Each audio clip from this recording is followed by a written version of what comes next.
लड़की ने गलती से फीता फाइनली दिखा दी। बॉस ने सोचा ये असिस्टेंट का संकेत है। उसने अपना मन शांत करने के लिए अनायास ही मुड़कर देखा। लड़की ने सोचा कि रसायक सामने देख रहा था। तब अनजाने में वो फिर से गुजर गए। वो किसी ने सामने के दो उठी हुई छोटी बॉस का पीछे विनायक से रोक रहे थे। इस क्षण ने निसंदेह आदमी के नेत्र की इच्छा को तोड़ दिया। उसने अपने मन की क्रोध को काबू में रखने की पूरी कोशिश की, लेकिन जैसे ही वो फिर से पटकथा पर चर्चा करने लगे, लड़की ने नायक की तरह अभिनय करना शुरू कर दिया। उसने सीधे अपने कपड़े खींच दी और उसके गोरे मुलायम कंधे को देखकर बॉस खुद को रोक नहीं पाया और उसने उसे छू लिया। लेकिन महिला सहायक ने इसका विरोध नहीं किया। भारी आकर्षण के तहत बॉस खुद को रोक नहीं पाया और सीधे चूम लिया, परंतु लड़की ने उसे एक झटके में धक्का देकर हटा दिया।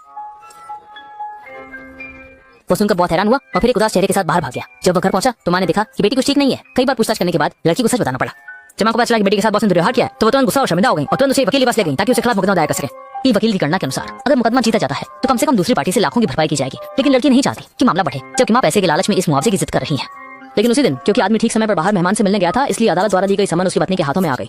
लेकिन जब अवसाद से पीड़ित पत्नी को पति के व्यवहार के बारे में पता चला तो बिना किसी चेतावनी के उसकी हालत बिगड़ने लगी और कुछ दिनों तक दवा लेने के बाद भी कोई असर नहीं हुआ। और भयानक बात यह थी कि जब वो बेटी को नहला रहा था, बेटी जिद करने लगी कि वो पापा की महिला सहायक के साथ खेलना चाहती है। अनजाने में यही ऊँटी कमर तोड़ने वाली अंतिम तिनका साबित होगी। जैसे ही अवसाद पूरी तरह फूट पड़ा, उसने अपना विवेक खो दिया और अपनी सगी बेटी को टब में डुबोकर मार डाला। ये सब करने के बाद अंततः पति ने भी दवा लेने का विकल्प चुना और अपनी जीवन लीला समाप्त कर ली।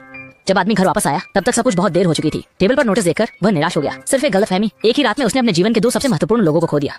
उसने अंतिम कार्यों को निपटाने के बाद आदमी अदालत के सुलह कक्ष में तेजी से आया, बिना किसी मोलभाव के सीधे 1 लाख की चेक पर हस्ताक्षर कर दिया। फिर लड़की को गुस्से में एक नजर डाली और तुरंत वहां से चला गया।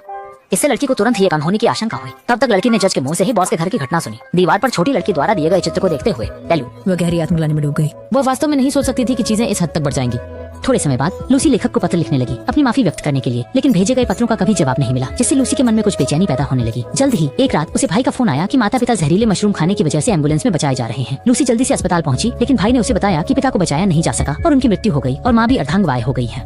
लूसी विश्वास नहीं कर पा रही थी कि दशकों से मशरूम खा रहे उसके माता पिता कैसे मशरूम को गलत पहचान सकते हैं। उसे अचानक याद आया कि उसने लेखक को जहरीले मशरूम के बारे में जानकारी दी थी और अपनी माँ के सालों से जंगली मशरूम पकाने की बात भी बताई थी।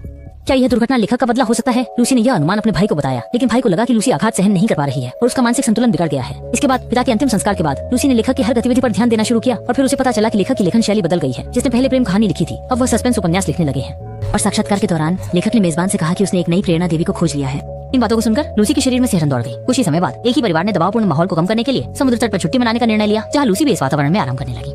हालांकि पानी भरते समय उसने कांच के माध्यम से लेखक की झलक देखी।